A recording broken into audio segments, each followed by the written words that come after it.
am. Now YouTube censored. I'm mad as hell right now. Yes, I am.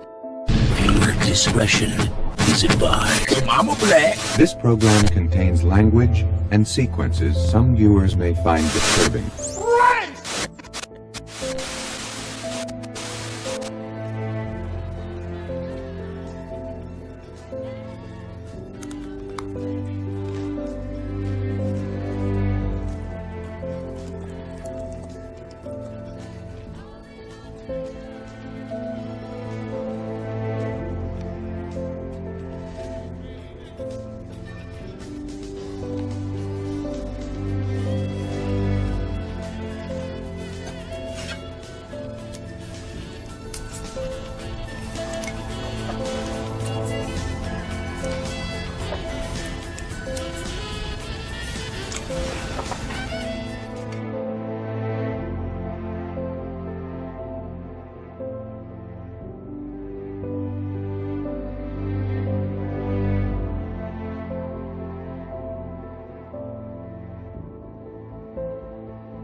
Putting and politics. I'm joined by host and managing editor of News One Now, Roland Martin. Roland, happy Thanksgiving. I hope it was good for you. Great to see you. It's always a great family day for me on the time of the year. All right, we have seen evidence of the president golfing several times in recent months. He and the White House never actually acknowledged doing that. Why now? Is it got something to do with the fact that he's playing with Tiger Woods? No, it has to do with the fact that he's trying to sell his golf course. That's what he's doing. This man has done nothing but try to sell as much as he can. Maybe since he figures he's playing with Tiger Woods, he might as well call it Black Friday. The bottom line is here. Donald Trump is about using the White House to promote his business interests. That's why he keeps going to his hotels, why he keeps touting all of his businesses, and that's what this is all about. And so it doesn't matter. It's about work. Plus, this is also the same guy who lied to the American people, who said, oh, I'm just going to be so busy, I'm not going to have time for golf. Right. All he has had time to do is play golf as president. The president has also had time to continue his feud with the NFL. He tweeted this morning, as you probably saw, "Can you believe that the disrespect for our country, our flag, our anthem continues without penalty to the players? The commissioner has lost control of the hemorrhaging league." And I find this last line very interesting, Roland. Players are the boss. So taunting the owners and the commissioner about the players being the boss. This appears to be in response to one of the New York Giants kneeling during the national anthem before last night's game. Talk to me about this. What's the end game in this Donald Trump continued unprovoked set of tweets about NFL players? There is no end game for it because he's making race-based appeals. Just the other day, I had Charlie Sykes, big-time conservative, on my TV One show, talking about his book, how the conservatives lost their mind. And he said point blank that the president is making race-based appeals to his base by going after the players. Now, I would say this to Trump. When are you going to tweet about the 15 people in Chicago who were released, exonerated because of corrupt cops in Chicago? Upwards of 500 cases. How about the cop in L.A. planting drugs on a particular suspect? See, that's why the players are kneeling. They're kneeling about police brutality. They're kneeling about criminal justice reform. But see, he won't address that because he's weak. He wants to be Mr. Law and Order, but he doesn't want to deal with the real-life issues these players are talking about. And so what he's doing is he's pushing these little buttons for his largely white supporters in Pennsylvania and Wisconsin, of course, Michigan, Ohio, saying, look at these ungrateful black players out there making all of that money. They care about the issues of police brutality. He doesn't, and it's abundantly clear. What is this all doing to his legislative agenda? Because if he wants to be powerful and he wants to be able to prove that he's done stuff, he could pass some legislation, get some key stuff done that you can point to in a midterm election or in a re-election.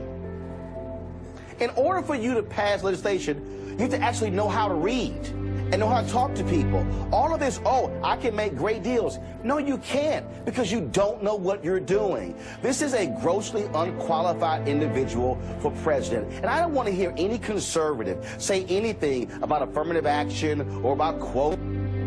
anything along those lines. When if you want to see white privilege at its best, white privilege at its best, white privilege at its best, white privilege at its best, white privilege at its best, That's racist!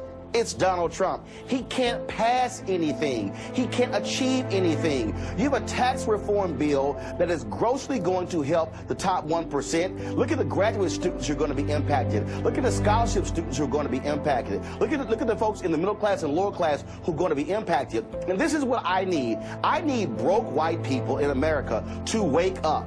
To wake up in Arkansas, in Mississippi, and Alabama. I need them to wake up to stop being against the Affordable Care Act when they are some of the sickest people in America. And so what you have is, you have Trump who pushes the buttons. Howard Dean said in 2004, God gave guns. In 2017, it's about illegal immigration. It's about players and the flag. And while these people are going, yay, that's right, Trump is our guy, they're the ones getting screwed. And I'm going, y'all might want to wake up, but hashtag, we tried to tell you.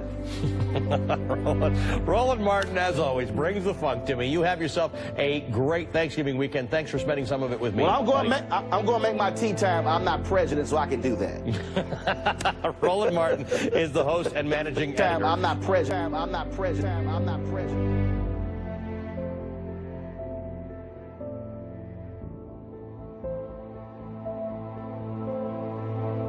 Every white woman raises a detriment to society when they raise a son. Someone with the highest propensity to become a terrorist, rapist, racist, killer, and domestic violence all-star. Historically, every son you had should be sacrificed to the wolves, bitch. Oh, hell no. What's wrong with you, black women?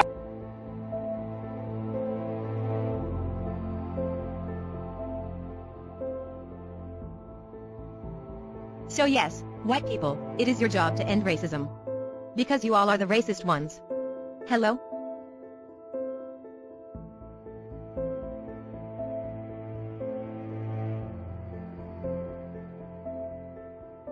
A newly hired nurse has lost her job after posting some controversial and even racist things on social media. And we've been following this story all weekend long. This morning, our Sun Orange reporter Anna Carrera is live in Indianapolis with the very latest on this controversial tweet. Anna?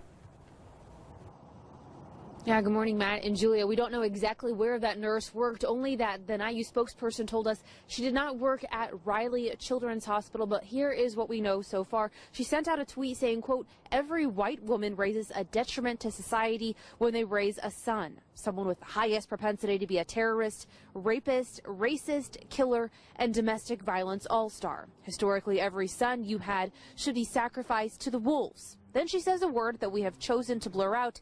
When we reached out to IU Health, they told us they're aware of several troubling posts on social media, so there were more than one. As of yesterday, that woman lost her job, but if you try to find her post on Twitter, you may not be able to find it anymore. We'll explain why coming up in the next hour.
And as always, thank you for watching. If you like this video, please consider subscribing. Also follow us on the usual media for more and interesting information like this.